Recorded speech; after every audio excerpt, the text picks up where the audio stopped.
Сәлем достар, бұл косплей. Жолы болар жігіттің жеңгесі шығар алдынан демекші. Бүгін біздің тағы да жолымыз болып, қолымызға қазіргі кездегі ең хайпты смартфондардың бірі келді. Қандай смартфон деп ойлайсыздар? iPhone XS немесе iPhone 9? Жоқ, iPhone XS немесе 9 12 қыркүйек күні шыққанша біздің қолымызға ең хайпты смартфондардың бірі Pocophone F1 келді. Та-да! Комплектациясы жайлы айтатын болсақ, ол аса бай емес. Құрамында адаптер және де қуаттағыш кабель ғана, және смартфонның өзі.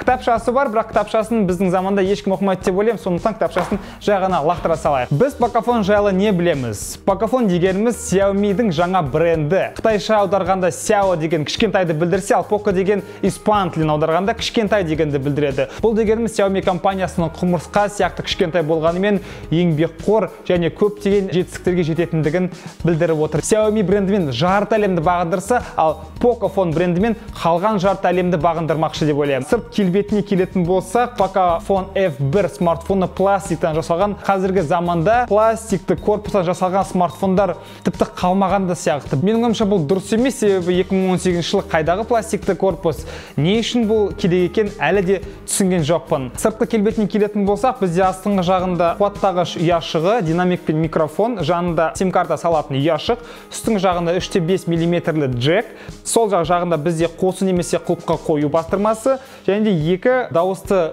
ұлғайтатын немесе азайтатын бастырма. Осы жерде бір айта кететін мәселе, дауысты шығару немесе азайту бастырмасы бір-бірінен ажыратылып орналастырған, яғни качеля сияқты емес. Артқы жағында бізде камера орналасқан, және де саусақ ізінің сканері мен вспышка. Бұл жерде тағы айта кететін мәселе, саусақ сканерінің дәл камераның астына және екеуі бірігіп орналасуы. Бұл өте ыңғайсыз деп ойлаймын, себебі камераның құлыптан ашқан кезде камераның барлығын сипап, қожалақ құлып саусақ іздерінің бәрін қалдырып кетесің. Суретке түскен кезде бұл өте әдемі емес көрінеді.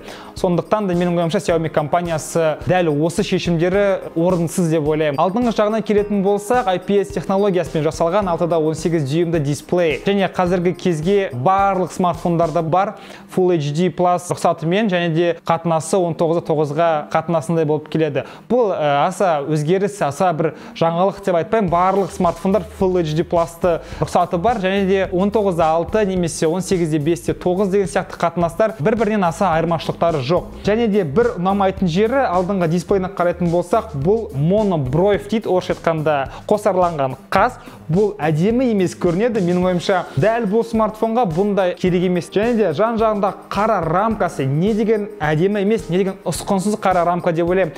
Қазіргі заманда барлық смартфондар Infinity дисплей, яғни шексіз дисплейға көшіп жатса, ал Pocophone F1 смартфонның жан-жағындағы рамкалары кезіндегі 2013-2014 жылға шыққан смартфондардағыдай. Камерасына келетін болсақ, негізгі камерасы қосарланған, негізгісі ол 12 мегапиксель, апертурасы 1.9. Бұл жерге қатты тоқталмай қояйын, себебі қазір айта кетемін, алдыңғы камерасы 20 мегапиксель, және мен суретке түсіріп тексеріп көрген кезде, менің ойымша алдыңғы камерасы артына қарағанда жақсырақ түсіретін сияқты. Білмеймін екен, барлық смартфондардың артқы камералары жақсы болса, бұл смартфонда алдыңғы камерасының түсірілген маған көбірек ұнады. Камерасы жайлы айтып өттім, бірақ та бұл смартфонның мақтанатын жері ол камерасы емес, әрине техникалық сипаттамалары.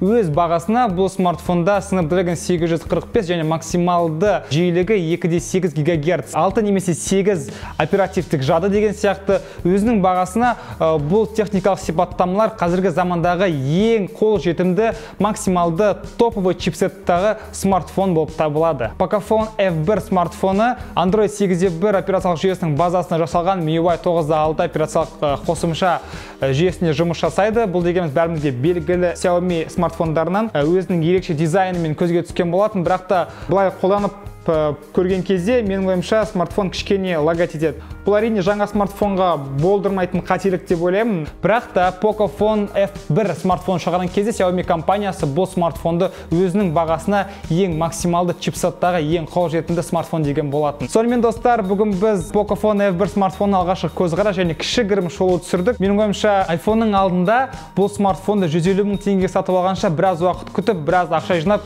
iPhone XS немесе iPhone 9-ды сатып алған дұрыс деп ойлаймын. Алу алмау әрине өздеріңіздің шешімдеріңіз. Сіздермен бірге болған тағы да косплей. Келесі кездескенше сау!